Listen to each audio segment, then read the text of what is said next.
Boa tarde a todos, sejam todos bem-vindos. É sempre uma alegria muito grande para todos nós a oportunidade dessa reunião com os amigos do plano espiritual superior e com todos nós aqui. Vou começar a falar longe do micro.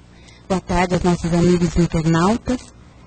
E para que nós, antes de nós darmos início, nós vamos sempre dar aqueles recadinhos para nos lembrar, né, das coisas que a casa nos oferece. Nós informamos que temos palestras todos os dias, com exceção das sextas-feiras, que é um trabalho, um grupo de apoio, né? É um grupo de apoio a dependentes químicos e familiares. Não é uma palestra e não está aberta ao público. Mas todos aqueles que estiverem passando por essa situação de vício, de tóxicos, dependência química, podem estar procurando a casa, passar pela orientação do plantão, conversar consigo ou com um parente próximo, com alguém muito próximo, pode estar procurando a casa. Não é um grupo especializado, mas sim é um apoio, uma conversa, um trabalho que é realizado com muito carinho, com muita atenção. O trabalho social da nossa casa consiste na distribuição de 62 cestas básicas às famílias já cadastradas. Todos os sábados, todos os segundos sábados do mês, a partir das 9 horas. E outro trabalho social, aí sim, são todos os sábados, a partir das 17 horas, com a distribuição de lanches para os moradores de rua, nas imediações do metrô Carandiru e Tietê. Muito bem, então esse é o momento de nós nos interiorizarmos, buscar o Pai dentro de nós. Então nós vamos deixar do lado de fora todas as nossas preocupações, tudo aquilo que nos incomodou, e unindo os nossos corações, elevando os nossos pensamentos a Deus, nosso Pai, nós agradecemos por mais esse dia de existência física, pelo nosso bem-estar e saúde. Agradecemos também pela oportunidade bendita de mais uma vez estarmos aqui reunidos em seu nome, para darmos continuidade ao estudo do Evangelho. E assim nós te pedimos, Senhor Jesus, que envolva cada um de nós com teu amor, com teu abraço, amigo, querido, fortalecendo-nos, Senhor, preparando-nos para que possamos, ao ouvir a palestra, as palavras que o nosso companheiro trará para nós possamos refletir e sair daqui melhores do que quando aqui chegamos. Desta forma, mais uma vez, Senhor, nós te pedimos, permaneça conosco, continue conosco, hoje e sempre. Que assim seja. Graças a Deus. O nosso companheiro Amir, ele fará a exposição da tarde. O tema é Questão de Consciência, do livro Momentos de Meditação, ditado pelo Espírito Joana de Ângeles, psicografado por Divaldo Pereira Franco. Vamos prestar bastante atenção. Certo? Uma boa palestra.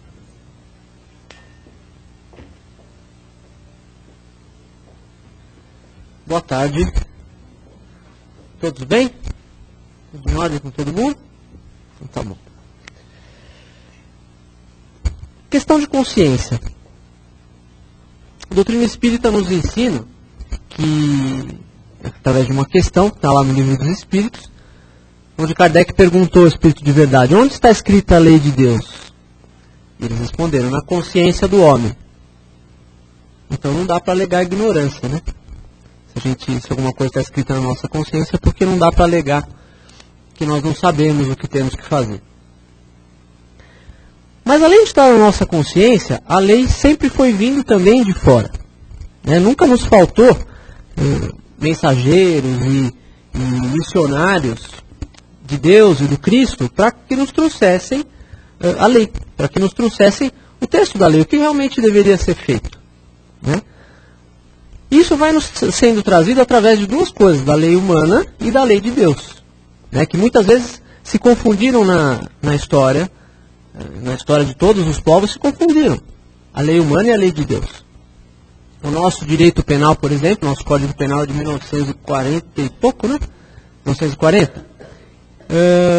Na legislação anterior, que eram as ordenações filipinas, tinha crimes ali que se confundiam com pecados. Pessoas que benziam cães e outras coisas eram apenadas pela justiça comum, pela justiça dos homens. E isso não é uma coisa tão antiga, nós estamos falando de 200, 300 anos atrás. Então nós sempre tivemos essa confusão da lei de Deus e da lei do homem, sendo que a lei de Deus também está na nossa consciência. A lei antiga, por exemplo, que nós temos conhecimento aí pela Bíblia, pela história dos povos antigos e tudo, ela foi mudando para se adaptar à evolução da humanidade. A lei que tinha há 5.000 anos atrás não é igual à lei de hoje. Porque a vida vai evoluindo e nós vamos precisando de novas leis para regular as relações humanas. Então aí já está a primeira diferença entre a lei humana e a lei de Deus. A lei humana muda para se adequar à nossa evolução. A lei divina não muda. Uma das características de Deus, que está também no livro dos Espíritos, na primeira, segunda, terceira questão, é que Deus é imutável. Eu já escutei palestrantes espíritas dizerem que Deus também está evoluindo. Isso é uma bobagem, porque Deus é perfeito de toda a eternidade. E um dos seus caracteres é ser imutável, porque ele já é a perfeição absoluta. Então ele não precisa evoluir. Nós é que precisamos. Então a lei divina não muda. Aí alguém poderia pensar, nossa, amigo, mas a lei que Moisés trouxe, a lei que nós temos hoje como a lei divina, elas são diferentes. Como que a lei de Deus não muda?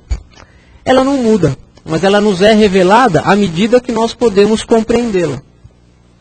Se naquela época, muita gente fala da lei de Talião, aquela coisa do olho por olho e dente por dente. E a gente critica, a gente fala, nossa, é uma lei cruel. Se alguém veio e matou alguém da sua família, você vai e mata alguém da família do outro. Hoje não é aceito socialmente uma coisa assim. Mas na época que surgiu a lei de Talião, ela já era uma evolução. Porque o costume dessa época era que alguém matasse uma pessoa da sua família, você ia lá e matava a família inteira do outro. Então a lei de Talião, naquela época, já foi uma espécie de freio. Então assim, olha, você pode ir lá matar o cara da família do outro, mas mata só um. Entendeu? Então ela já foi uma espécie de limitação. Ela é motivo de crítica para nós hoje, porque hoje nós estamos com outro nível de consciência. Então hoje nós não... É um absurdo hoje nós pensarmos numa lei humana que se baseasse na simples retribuição, na simples vingança. Mas na época ela era uma evolução. Então essa lei vai se revelando conforme nós temos capacidade de evolução espiritual, social, de poder compreendê-la. E assim nós tivemos 3 revelações até hoje da lei divina. A doutrina espírita, no Evangelho segundo o Espiritismo, ela não fala das 3. Ela fala primeiro da lei de Moisés. E elas são diferentes, à medida que foram surgindo essas revelações, elas foram mudando. A forma de trazê-las foi mudando. A primeira revelação que foram os 10 mandamentos.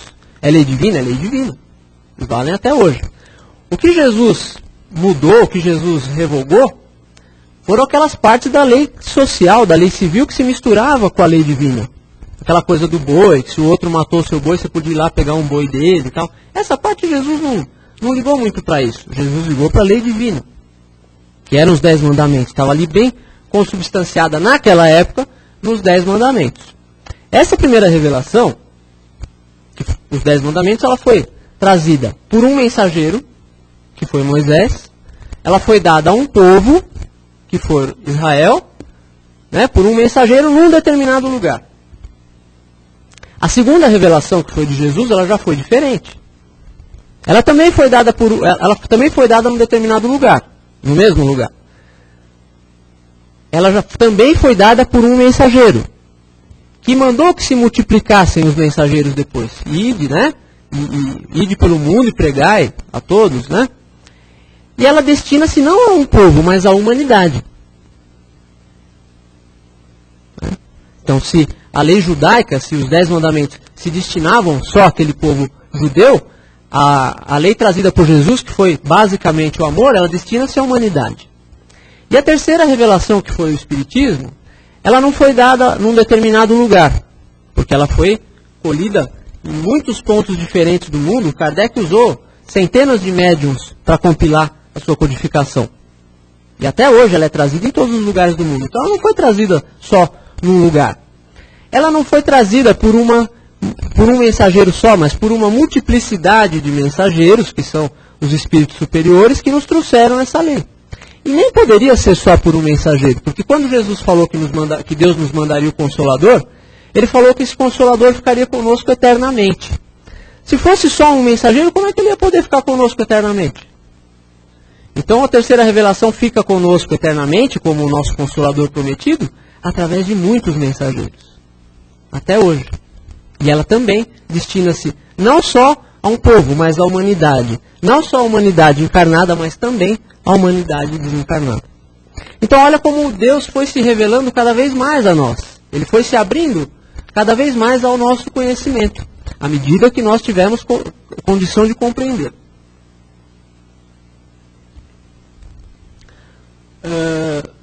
Os 10 mandamentos, por exemplo. Alguns desses 10 mandamentos, eles se baseavam na conduta do homem perante Deus. Não terás outros deuses diante de mim, né? Que eu sou teu Deus, Yahvé que te tirou do Egito, te tirou da servidão, e só a mim servirás e não terás outros deuses diante de mim.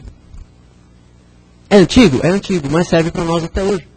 Porque muitos de nós, e todos nós, eu diria, colocam algumas coisas, ou até algumas pessoas, no lugar de Deus na sua vida. Eu conheço pessoas que a vida da pessoa é o futebol.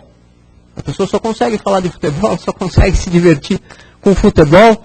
Ela se encontra com os amigos, se o amigo não estiver falando de futebol, a pessoa fica sem assunto. Então a vida dela é futebol. Isso significa que o futebol está no lugar de Deus na vida dela. E isso não vai levar ela a lugar nenhum, no máximo ela vai se divertir no futebol. Mas ela vai desencarnar da mesma maneira, com o mesmo conhecimento, com a mesma progressão que ela reencarnou. Ninguém reencarnou aqui para virar especialista em futebol. Você reencarnou aqui para se melhorar. Há pessoas que a vida dela é a namorada, o namorado, ou aquela, pior ainda, aquela pessoa que ela deseja, mas que não quer saber dela. E ela está também colocando essa pessoa no lugar de Deus na vida dela. Por que Deus falou, não terás outros deuses diante de mim? Isso não é só um mandamento, isso é uma predição. Porque todas as vezes que você coloca alguém ou alguma coisa no lugar de Deus, você sofre. Você colhe as consequências disso, que é o sofrimento. Mas é o sofrimento que Deus te impõe? Não. É o sofrimento do teu encontro com a ilusão. Se você se desilude, fala assim, eu me desiludi com tal pessoa, então você estava iludido. Não é? Não faz sentido alguém dizer que se desiludiu se não tivesse iludido. Então nós ficamos procurando o transitório, nós ficamos procurando aquelas coisas que deveriam estar aqui só para a nossa convivência, para o nosso melhoramento, só para o nosso uso, muitas vezes, fazemos delas verdadeiros deuses. Tem pessoas que o Deus dela é a coleção de carros dela. Carros de milhares, sei lá, de 100, 200, 300 mil reais. Tem pessoa que tem 20, 30 carros. Nada contra os colecionadores, mas você não pode fazer disso a razão da sua vida. Você não pode colocar, nós somos eternos, nós não podemos colocar a razão da nossa vida nas coisas transitórias. Como é que o eterno, que somos nós, pode se submeter ao transitório? Não faz sentido que nós devamos tanta submissão ao transitório. Nós temos que nos submeter a quem? Ao eterno, que é Deus. E é isso que está naqueles 3, 4 primeiros mandamentos, que se referem à conduta do homem com Deus. Olha, se submete a mim, que sou eterno, que te criei. Mas não as coisas que eu coloquei aí para o seu uso e para o seu melhoramento. É isso que Deus fala nos primeiros mandamentos para nós. E um daqueles mandamentos, quando ele fala de guardar o sábado, hoje nós temos religiões que se baseiam nisso. Em guardar o sábado, né? Não fazer nada no sábado. Mas Jesus meio que já tirou isso por terra quando ele disse que a caridade podia ser feita no sábado, que se o seu boi caísse numa vala no sábado, você retiraria.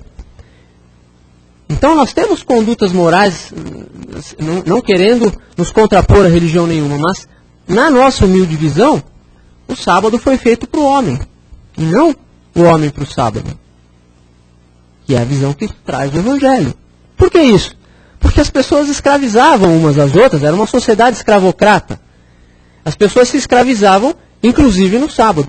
Então isso também era um freio. Fala assim, olha, no sábado, isso está nos 10 mandamentos, nem você, nem a tua filha, nem o teu filho, nem o teu boi, nem o teu escravo trabalharão no sábado. Para quê? Para que você pudesse dar um pouco de misericórdia àquelas pessoas que trabalhavam para você. Então, na verdade, é um mandamento que parecia ser para Deus, mas que Deus estava entregando para quê? Para que nós fôssemos menos cruéis com os nossos escravos. E isso era uma coisa muito difícil na época, porque se a escravidão aqui no Brasil durou até 1888, né? Durou até muito pouco tempo atrás. Imagina milhares de anos antes, como era enraizada na cabeça das pessoas essa questão da escravidão. Ninguém tinha na mente um registro de ser livre sem escravizar os outros. Então, o maior sonho daquele que era escravo era se libertar, mas ele não conseguia ser livre sem escravizar o outro, porque não tinha esse registro na mente. Em todas as suas encarnações, ou ele tinha escravizado, ou ele tinha sido escravo. Então nós precisávamos dessa lei que mandasse guardar o sábado. Para quê? Para que suavizasse um pouco o sofrimento dessas pessoas. Então a gente não pode interpretar tudo isso ao pé da letra, a gente tem que ver o contexto em que elas foram criadas. E aí os últimos mandamentos, que é não furtarás, não matarás, não levantarás falso testemunho, os primeiros nos trouxeram a questão da submissão. E olha só que engraçado. Se eu não me engano é o 5º mandamento que fala, honrarás teu pai e tua mãe para que tenhas uma dilatada vida sobre a terra. É isso? Esse mandamento se resume numa conduta com o homem ou com Deus? O que vocês acham?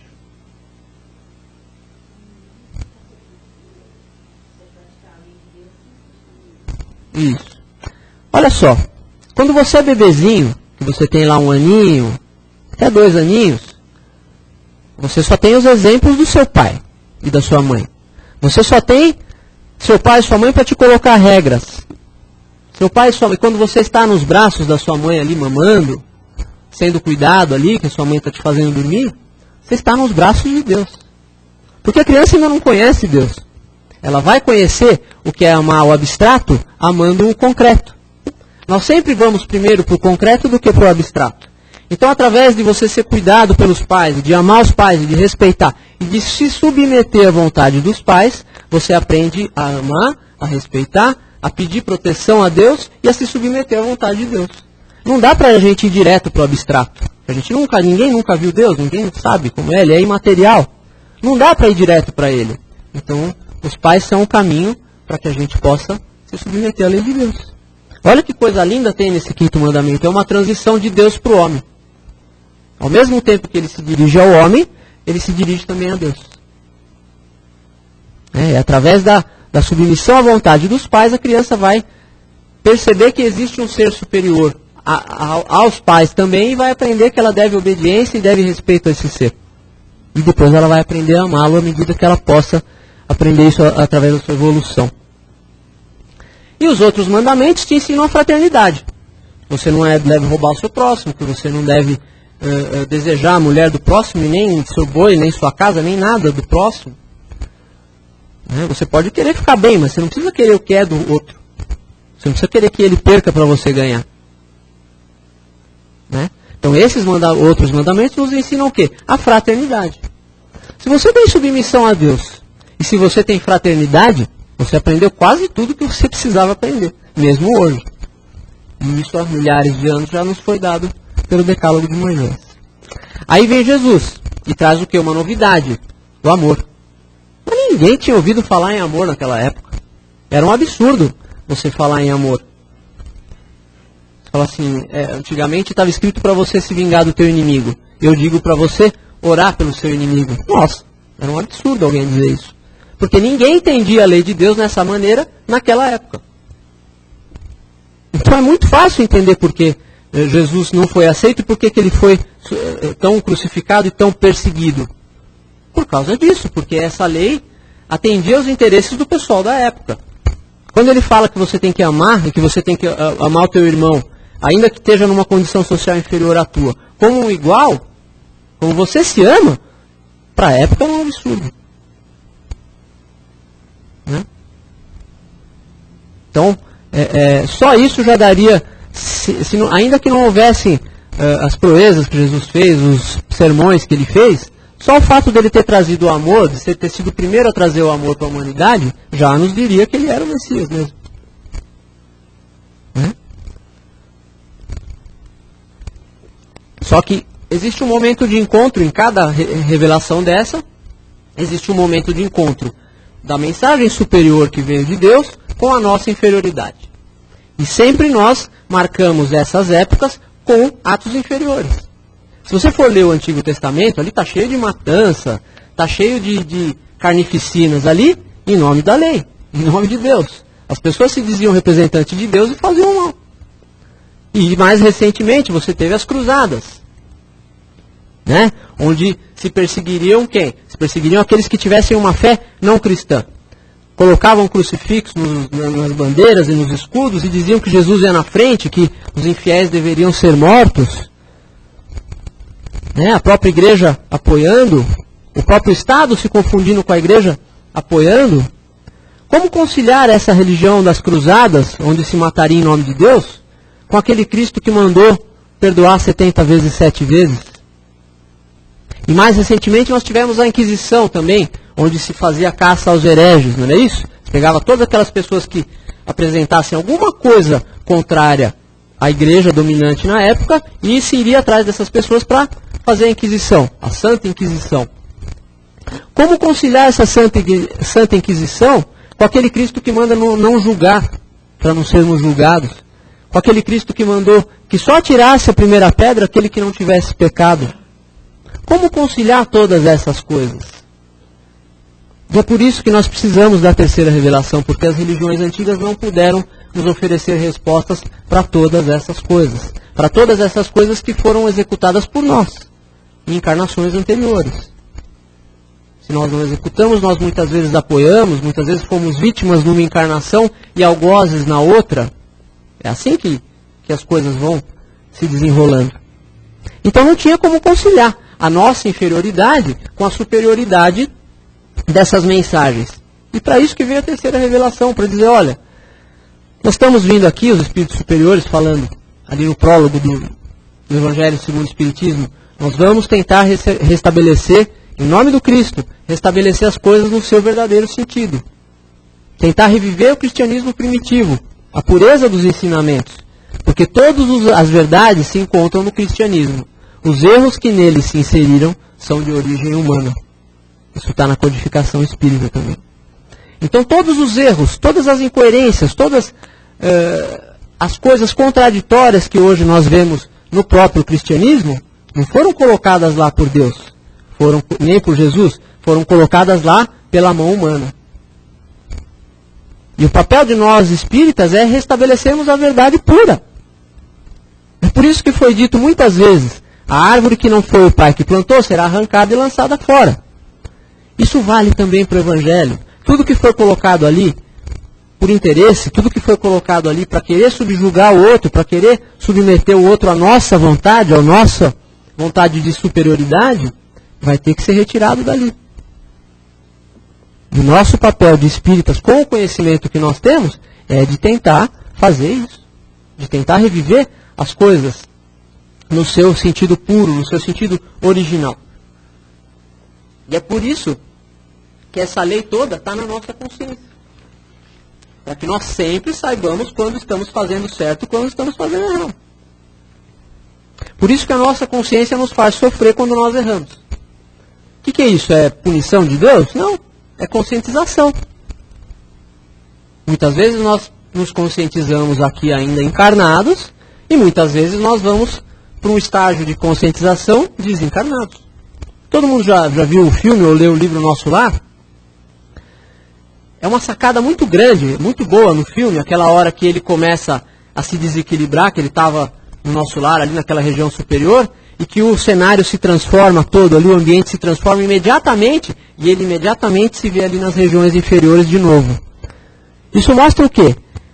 Que o céu e o inferno não são regiões determinadas, mas são estados da nossa consciência, de uma maior proximidade com a lei e de Deus, ou de um afastamento de Deus e da lei. Aquele filme mostra muito bem isso, essa cena foi muito bem sacada, para mostrar, olha, ele não teve que ir lugar nenhum para ir do céu para o inferno. Ele não teve que se locomover para lugar nenhum, porque o estado de consciência dele se transformou. Por isso que fala, a lei de Deus, e Jesus fala, o reino de Deus está dentro de vós. Quando ele fala o reino de Deus está dentro de vós, é que nós podemos viver no céu aqui e agora.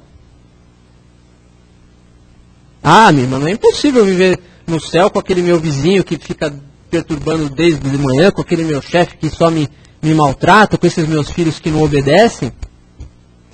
Pode ser impossível hoje, com o nosso grau de evolução, mas é deles que nós precisamos.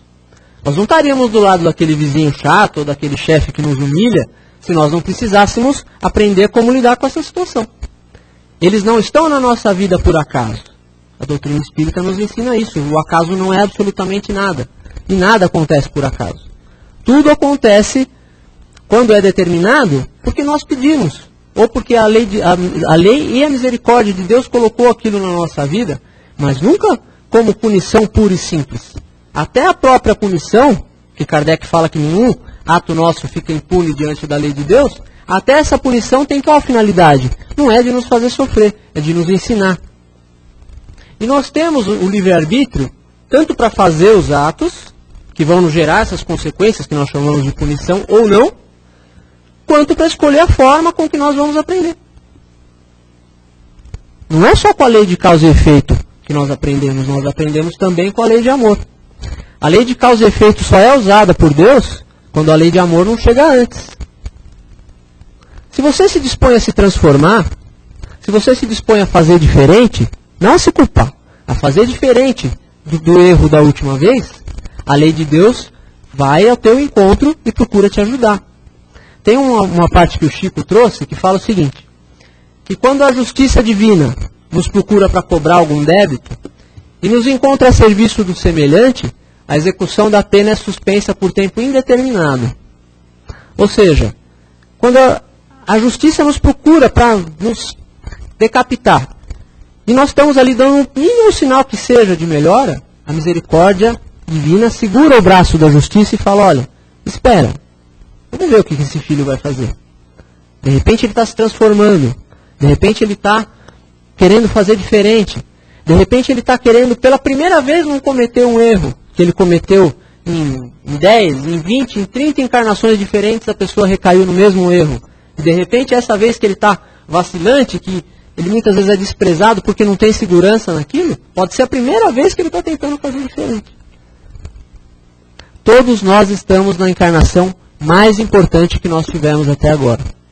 Em nenhuma encarnação nós tivemos tanto instrumento, tanto conhecimento, tanta ajuda para mudar. Cabe a cada um de nós fazer dessa encarnação aquela encarnação que nós sempre vamos lembrar como a encarnação que nos fez mudar de caminho. Como aquele marco que nos fez mudar de rumo, que nos deu uma rota diferente. Né?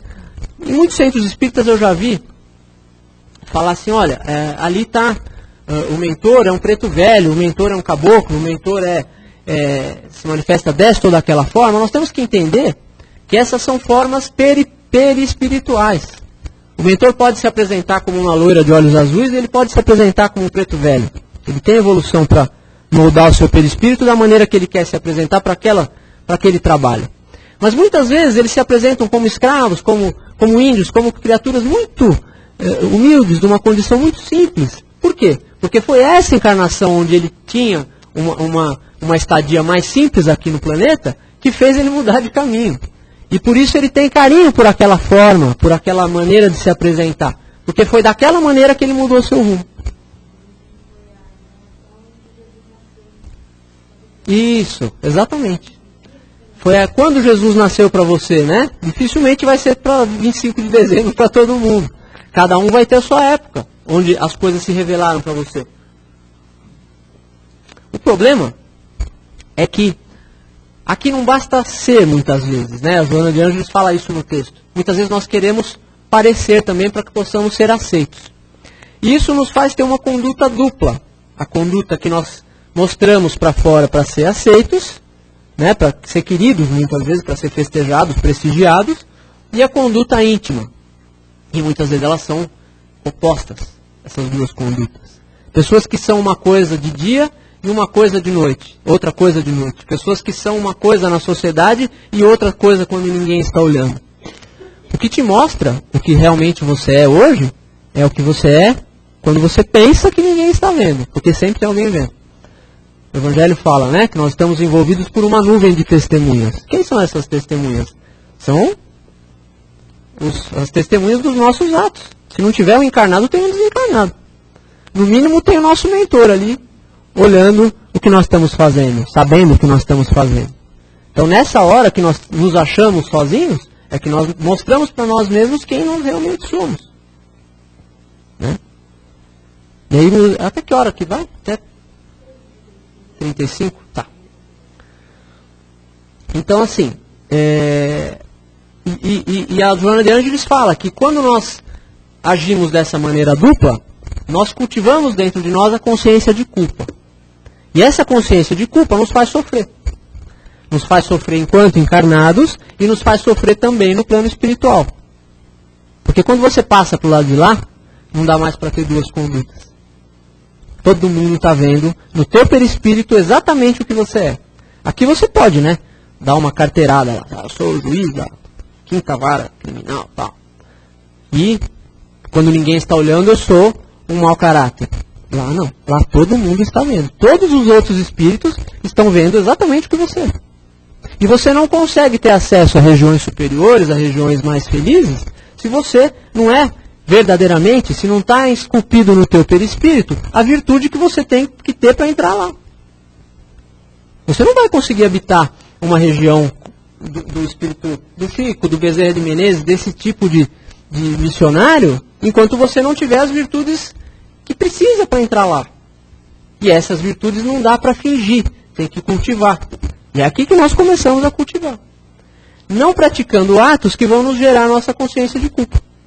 Que essa consciência de culpa, se nos faz sofrer aqui, lá faz sofrer muito mais.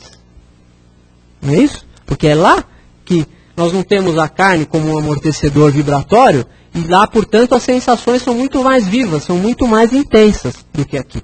Aqui o corpo físico funciona como uma espécie de um protetor, um amortecedor vibratório. Então aqui nós sentimos, os nossos sentidos são meio nublados, são um pouco obscurecidos. Lá não. Lá nós sentimos as coisas como realmente elas são. E é lá que se apresentam as nossas maiores dores morais e a nossa maior felicidade. A felicidade que você vai ter lá também é uma felicidade que o mundo não pode te dar. Quando você desenvolver essa virtude, quando você desenvolver essa caridade, esse amor, essa humildade, você vai ter uma felicidade que o mundo não pode te oferecer, que o mundo não pode te mostrar para você. E vai caber a cada um de nós fazer disso uma questão de consciência, aprendendo a servir. O Espiritismo nos ensina isso. É a religião do serviço ao próximo. É a religião dos servidores, do que se colocam para servir, não para ser servidos. Exatamente como Jesus contou na parábola do filho pródigo, onde aquele filho se colocou rebelde e fugiu, e foi ficar ali, teve que comer comida de porcos, ali, e ele pensou, nossa, na casa do meu pai até os servidores eram mais bem tratados do que eu estou sendo aqui. Até os servidores, ou seja, ele volta para o serviço. É uma parábola que simboliza a evolução humana. No início a nossa rebeldia, depois a nossa conscientização, depois a nossa disposição de servir e de ser recebido na casa do Pai. Que é o que significa quando na parábola dos talentos ele fala, entra no gozo do teu Senhor.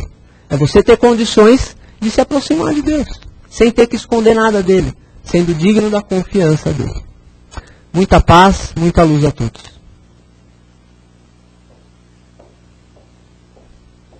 Em cima da pinta, hein? Pergunta da internet? Já chegou o momento agora? Chegou o momento de nós participarmos com as nossas consciências mais alertas, né? Mais espertas. Então, aqueles que tiverem uma questão, uma afirmação, pode estar se manifestando. Vou levantar o braço, um de cada vez, por favor, não precisa ser todo mundo ao mesmo tempo. Não, quer falar? Vamos responder essa Então vamos questão. lá, o nosso companheiro... É uma pergunta do nosso companheiro Sérgio Lopes, de São Paulo, que ele pergunta: como faço para ouvir a voz da minha consciência e ter certeza que é ela que está falando e não eu mesmo? Uma pergunta inteligente, né? Eu vou tentar responder com um trecho do Evangelho, em que Jesus diz o seguinte: olha, reconcilia-te com o teu adversário enquanto estás a caminho com ele. Ou seja, enquanto você pode reparar o que você fez, com ele, você não vai precisar reparar com o outro. Enquanto ele pode te perdoar e você pode perdoar ele. Para que ele não te entregue ao juiz, que é você. A lei de Deus está na sua consciência. E que o juiz não te entregue ao carcereiro, que é você. Que te meterá a ferros e te lançará na prisão, que é a prisão da sua consciência. E de lá não sairás enquanto não pagar até o último ceitil. O que quer dizer? Enquanto você não aprender. A sua consciência só vai te perdoar, e esse tribunal que todos nós estamos sujeitos só vai nos perdoar quando a nossa maneira de agir estiver de acordo ao que está escrito nessa consciência. Isso significa o quê? Que uma pessoa que tem mais conhecimento é mais responsável. Nós hoje aqui que temos todo o conhecimento da codificação espírita, dos evangelhos, das cartas dos apóstolos, nós somos muito mais responsáveis do que uma pessoa que ouviu falar que existiu um tal de Jesus aí que ele não sabe direito quem é. A nossa responsabilidade é muito maior. Por quê? Porque na nossa consciência tem mais coisa escrita. Mais artigos dessa lei estão escritos na nossa consciência. Então nós somos mais responsáveis e essa consciência, portanto, ela vai ser mais rígida. Então todas essas instâncias em que nós somos julgados, é lógico que existem nos mundos inferiores espíritos que se colocam indevidamente na posição de julgadores. Mas eles se aproveitam de quê? Da consciência de culpa daqueles que estão se submetendo a eles. Tem um grande exemplo disso no livro Libertação, onde o espírito Gregório, que foi um papa no passado, e portanto ele tinha uma responsabilidade muito grande, porque conhecia a lei muito bem, ele se colocava ali com seus acéfalos na posição de julgador das pessoas que tinham complexos de consciência, complexos de culpa muito atrozes. Pessoas que já sofriam por isso. Então, assim, nossa, então Deus deixa as pessoas se colocarem nessa posição? Ele deixa por quê? Para que aquela pessoa possa passar por aquela situação e readquirir consciência. É lógico que aquele que se põe na posição de julgar, ele está se colocando mais débitos para dali para frente. Mas aquele que está passando por aquilo, ele precisaria passar por um julgamento. E a justiça divina usa então aqueles que estão fazendo o mal para que se possa chegar ao bem. Tudo que nos acontece, não podemos achar que é indevido. São coisas que a justiça divina usa, quando nós muitas vezes não reparamos de outra maneira, usa para fazer justiça. Usa aquele que pratica o mal para que a justiça possa chegar até nós. É preciso que o escândalo venha, mas ai daquele que seja o motivo de escândalo. Então nós não precisamos ser o motivo de escândalo, porque é isso que nos vai trazer sofrimento. Então, quando é a nossa consciência verdadeira que está nos falando, voltando à pergunta do Sérgio, nós precisamos nos colocar em sintonia com o alto, fazer uma prece, nos colocar em sintonia com os planos superiores e pensar o que essa consciência está falando.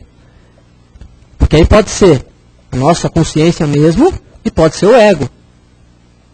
O ego transitório que todos nós temos, que quer prestígio, que quer aparecer, que quer muitas vezes ser melhor do que os outros, que traz para nós vícios, né, que traz para nós velhas repetições de hábitos. Então nós precisamos ver, de acordo com o que essa consciência estiver falando, né, pelo fruto que essa consciência esteja querendo produzir em nós, nós podemos analisar se é o nosso espírito mesmo que está adquirindo consciência com aquilo, ou se é o nosso ego tentando falar mais alto. Porque o ego sempre tenta falar mais alto. A irmã Sidufo, ela fala isso num livro dela, a gritaria do ego. O ego grita. Como ele não tem razão, ele grita. A consciência não. A consciência fala suavemente. A consciência quer paz para você. O ego quer que você tenha mais paz do que o outro. É diferente. É diferente você querer a paz do outro e você querer ter tanta paz quanto o outro. Para que todos estejam em paz. Essa consciência, ela sempre vai te convidar para a unidade. Nunca para a separatividade. Se ela te convida para uma coisa em que você vai ter que sobrepujar o outro, em que você vai ter que colocar o outro para baixo para poder melhorar, é o ego falando. Agora, se ela te convida para a unidade, assim, olha, eu e você somos um. Então nós vamos fazer isso para nossa felicidade, para que todos melhorem. Aí a tua consciência. Espero ter respondido a pergunta do Sérgio. Obrigado, Sérgio, pela sua pergunta. Nós não temos condições de ficar dando uma de moralistas aqui, ninguém. Todos nós estamos a caminho, todos nós estamos aprendendo. Mas tem uma colocação de Santo Agostinho, no livro dos Espíritos, questão 919, e 19a, que ele diz assim: quando é que eu vou saber se eu estou fazendo bem? Se eu estou fazendo tudo aqui, conhece-te a ti mesmo, que tem aquela frase, né? Ele fala assim, toda noite, antes de dormir, você pergunta se tudo que você fez, você gostaria de receber alguma coisa. É linda essa parte, até me arrepio. Porque na realidade é muito simples, né? Não estou querendo ser moralista, não, mas está tudo ali. Não tem uma fórmula, uma receita de bolo. É uma coisa daquele, amar a Deus sobre todas as coisas e o próximo como a ti mesmo. Não tem. Você falou bastante, o suficiente de 10 mandamentos. Hoje nós ainda não cumprimos os 10 mandamentos. Ainda são difíceis para nós, né? Coisas de 5.000 anos atrás ainda são difíceis para nós hoje. E é uma coisa de consciência, é uma coisa de fórum íntimo, é algo que nós devemos fazer todo dia. Se pergunta, se o que eu fiz, será que eu gostaria de receber? Gostaria de receber? Aí você vai começar a saber se você agiu ouvindo o ego ou ouvindo a sua consciência. Isso não falha, né? A gente fazendo essa pergunta, ela responde qualquer coisa. Né? Eu gostaria de receber isso que eu vou fazer para o outro. O problema é quando a gente começa a fazer para a gente. E aí muitas vezes nós nos fazemos um mal que nós não temos mais coragem de fazer para o outro. Mas conosco nós fazemos. Né? Eu sou indulgente muitas vezes com os outros e me pego me crucificando, me colocando na posição de um réu. Né? Eu mesmo faço isso com a minha consciência. Tem coisa que eu já não tenho mais coragem de falar para o outro. Mas para mim mesmo eu me imponho aquilo. Isso também, nós precisamos do auto-perdão, né? Nós precisamos, não vamos usar essa palavra auto-perdão, mas nós precisamos de amar aos outros e a nós mesmos também. Não podemos amar só o outro. Nós temos que nos amar como filhos de Deus que somos. Eu já estou com esse assunto. Realmente, se você não se ama, como é que você vai poder amar o próximo? Quem dá o que não tem, né? Exatamente. E a consciência, ela vem evoluindo com o homem, gradativamente com o homem no seu caminhar. Então, quanto mais você amadurece, mais você tem consciência das suas responsabilidades, do que você tem que fazer. Então, chega num momento que não tem como fugir. Ou você faz o que é correto, se modifica, faz o que é correto, ou você vai arcar com as consequências dos seus atos, a lei de ação e reação, não tem jeito. Então, o homem, ele está caminhando para chegar num momento em que só vai praticar atos bons. Bons para quem? Para ele e para o seu próximo. Quando fizer isso, fantástico. É exatamente o que a Joana de Ângeles fala aqui, ó. As leis de Deus encontram-se registradas na consciência humana para que saibamos como agir, para que agir e por que agir, sempre de maneira melhor para todos, não só para nós. Se é melhor só para nós, nós estamos sendo egoístas, né? Ou o bem é para todos, o amor é para todos, ou nós não estamos falando de cristianismo. Né? É por isso que fala, né, a parábola, muitos os chamados, mas poucos os escolhidos. E ele diz isso, que nós herdamos de nós mesmos, no sentido que nós já passamos, como você falou logo no início, nós estivemos lá nessas guerras santas, em outras coisas, quantas pedras, né, a gente já tirou. Mas nós hoje, não adianta dizer também que nós somos, nós já estamos bem. Sim, graças a Deus. Com certeza, e a tendência é melhorar. É só a gente deixar de ouvir o ego. Por isso que eu falei que essa encarnação pode ser aquela encarnação que nós vamos sempre nos lembrar como aquela mudança de rumo. Isso é maravilhoso, né? Exatamente. Muito obrigada.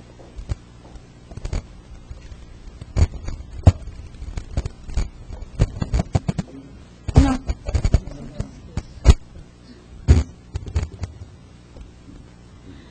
Então, queridos, chegou o momento de nós exercitarmos aquilo que nós já temos, o conhecimento que nós já temos, aquilo que nós já temos de melhor, chegou o momento de nós doarmos.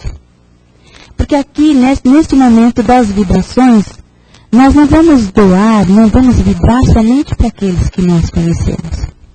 Nós vamos vibrar para a coletividade, para todo, para a humanidade. É por isso que nós vamos, mais uma vez, neste momento, unindo os nossos corações e elevando os nossos pensamentos a Deus, nós vamos vibrar. Exercitar o amor que nós já trazemos em nossos corações. Vibremos para todos os lares da Terra. Porque é o lar, a menor célula da sociedade, que se formam os caráteres, que se forma a personalidade, através do amor, da paciência, da resignação, do aprendizado. É ali. Então nós vamos vibrar por todos os lares da terra. Vibrar, Senhor, para que o teu santo evangelho, independente do credo, independente da religião, para que os seus ensinamentos possam penetrar o coração de todas as criaturas, Senhor. Para que nós possamos aprender a amar, através da compreensão, da humildade, através do carinho. Vibramos, Senhor, por todas as casas espíritas ou não, por todas aquelas que nos ensinam o trabalho, que nos ensinam o amor ao próximo.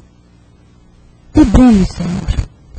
Aonde estiver o homem orando, 2 ou mais pessoas, Jesus estará ali no meio, estará entre elas. Vibremos, Senhor, por todos os países, por todos os países que se encontram em guerras. E nós dizemos guerra não somente a guerra armada, mas também a guerra do coração que não compreende, do coração que ainda tem a violência como o seu norte. Vibremos. Vibremos pelos nossos lares. Vibremos pelos nossos parentes, pelos nossos queridos que ali se encontram.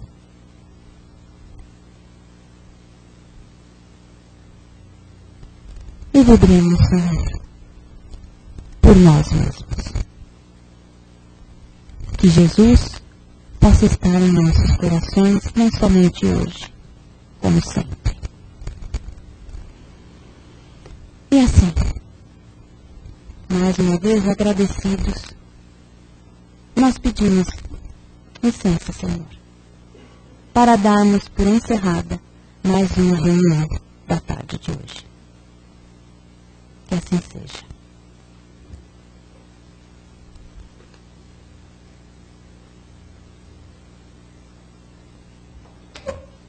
Nós vamos agora nos preparar para receber o passe, para a continuidade da nossa reunião.